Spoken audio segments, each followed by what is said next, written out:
Selamat berjumpa kembali dalam layanan audio Sahabat Seperjalanan. Hari ini adalah hari Sabtu 4 Maret 2023. Tema renungan saat teduh kita dengan judul Mujizat di balik cerita minyak seorang janda. Firman Tuhan terambil dalam 2 Raja-Raja 4 ayat 6 sampai dengan ke-7.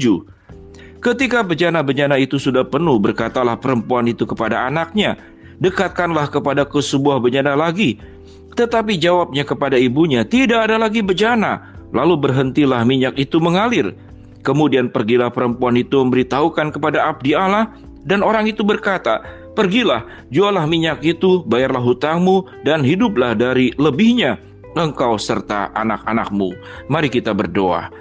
Bapa yang di dalam surga, kami ingin belajar dari sebuah firman Tuhan bagian tentang minyak seorang janda, agar kami dalam segala kesusahan kami mengandalkan Tuhan dan mempercayai akan kuasa Tuhan. Dalam nama Tuhan Yesus kami berdoa, amin. Shalom sahabat seperjalanan. Ketika kita sedang berada dalam kesusahan, maka kita akan sangat dekat dengan Tuhan. Tetapi sebaliknya, banyak dari antara kita yang lupa mengucap syukur ketika Tuhan menolong kita dan memberikan kita harta yang berlimpah. Tapi saya yakin dan percaya bahwa kita adalah anak-anak Tuhan yang tak pernah lupa dengan pertolongan Tuhan. Firman Tuhan yang dituliskan dalam 2 Raja-Raja 4 ayat 1 sampai ke-7 menceritakan tentang minyak seorang janda yang menggambarkan tentang kemiskinan yang melilit hidup janda Nabi. Ia hidup dengan anak-anaknya dan terlilit hutang dengan sangat banyak.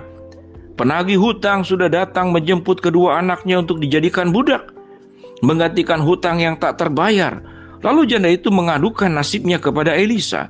"Hambamu ini tidak punya sesuatu apapun di rumah kecuali sebuah buli-buli kecil berisi minyak." Elisa menyuruh janda dan anak-anaknya untuk meminjam bejana-bejana kosong dari para tetangga, sebanyak mungkin yang bisa mereka peroleh. Lalu Elisa menyuruh janda itu menutup pintu rumahnya dan menuangkan minyak ke dalam bejana-bejana kosong. Bejana demi bejana pun diisi penuh dengan minyak, sampai perempuan itu berkata kepada anaknya, "Dekatkanlah kepadaku sebuah bejana lagi." Namun tidak tersedia lagi satupun bejana, dan berhentilah minyak mengalir dari buli-buli. Tuhan kita sungguh ajaib. Hanya sedikit minyak dari buli-buli kecil si janda itu dapat memenuhi bejana-bejana kosong yang besar. Ini adalah sebuah mujizat Tuhan bagi keluarga si janda dan anak-anaknya. Setelah mereka menuangkannya berulang-ulang, seperti ada maksud Tuhan di balik cerita minyak seorang janda ini. Kenyataan yang dihadapi si janda dengan anak-anak tampaknya tidak selaras dengan janji Tuhan. Karena kita tahu bahwa Tuhan tidak akan membiarkan orang benar menderita kelaparan dalam Amsal 10 ayat ke-3.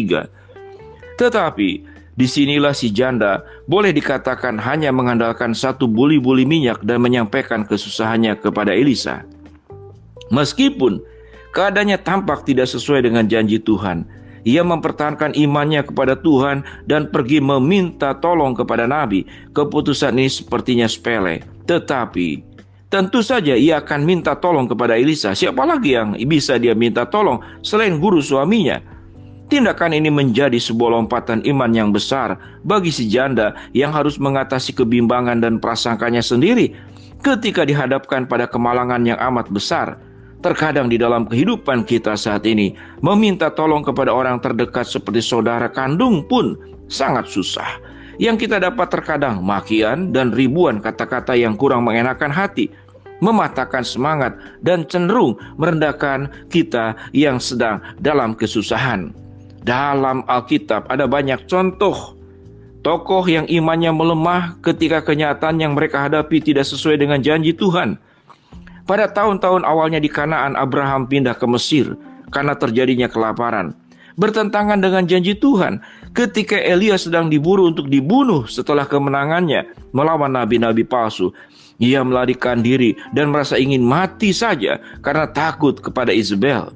Meskipun murid-muridnya telah mengikuti Yesus melihat banyak mujizat, mereka semua melarikan diri dan meninggalkannya ketika ditangkap di Taman Getsemani. Tindakan si janda kelihatannya sepele, tetapi keputusannya yang sederhana untuk meminta tolong kepada Elisa merupakan pertanda bahwa imannya besar. karena para tokoh besar sebelum dan sesudah dia sekalipun mengalami juga pergumulan iman ketika menghadapi situasi yang sulit. Janda yang hampir putus asa itu membawa minyak di botol kecil kepada Elisa. Bicara mengenai minyak, kita pasti teringat akan cerita gadis bijaksana dan gadis bodoh. Dengan masih adanya minyak di pelita si gadis-gadis bijaksana, mereka dapat bertemu sang raja. Cerita ini bukanlah cerita nyata, tetapi sebuah perumpamaan yang disampaikan oleh Tuhan Yesus.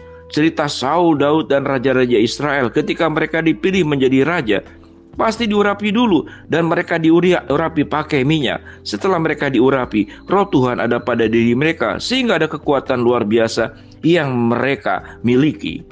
Di balik cerita si janda dengan minyaknya, Tuhan tidak akan dan tidak dapat mengadakan mujizat pada orang-orang yang ragu akan kuasa dan maksudnya. Firman Tuhan digenapi hanya ketika ada penyerahan penuh dan keyakinan tak tergoyahkan dari janda tersebut. Tetapi tanggapan Tuhan tidaklah datang seketika juga. Sebaliknya, Ia menyuruh si janda mengisi bejana-bejana, menuang minyak, dan dalam prosesnya menempatkannya di dalam pengujian. Sahabat seperjalanan, ini adalah bagian yang saya baca dari sebuah tulisan panjang lebar tentang si janda minyak daripada seorang si janda. Apa yang kita pelajari di sini?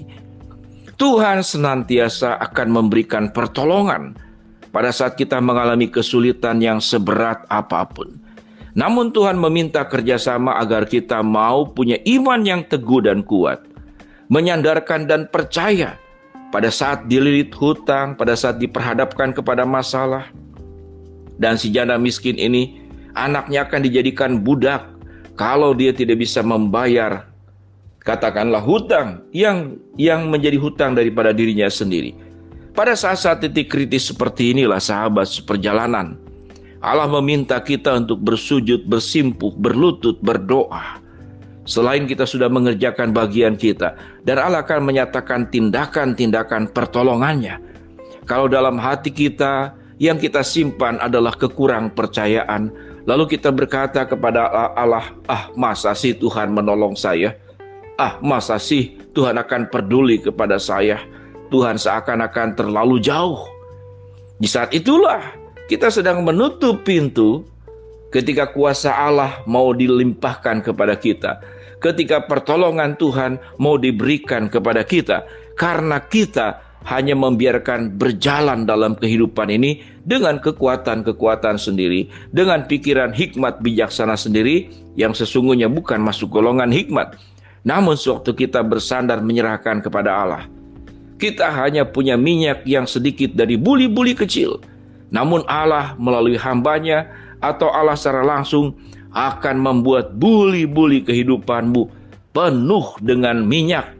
Engkau bisa mengambil berbagai macam buli-buli, meminjam dari teman, semuanya diisi penuh. Sampai Elisa berkata, masih adakah buli-buli yang masih belum?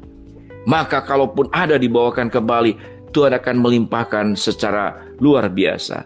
Sahabat seperjalanan, biar kita boleh belajar dari iman seorang janda yang memiliki minyak sedikit dan Tuhan limpahkan berkali-kali lipat. Mari kita berdoa. Bapa yang di dalam surga, kami sudah mempelajari kebenaran firman Allah dari bagian firman Tuhan yang hamba-Mu baca bersama dengan sahabat seperjalanan minyak seorang janda. Hamba berdoa buat sahabat seperjalanan yang sedang sakit, Tuhan jamah sembuhkan.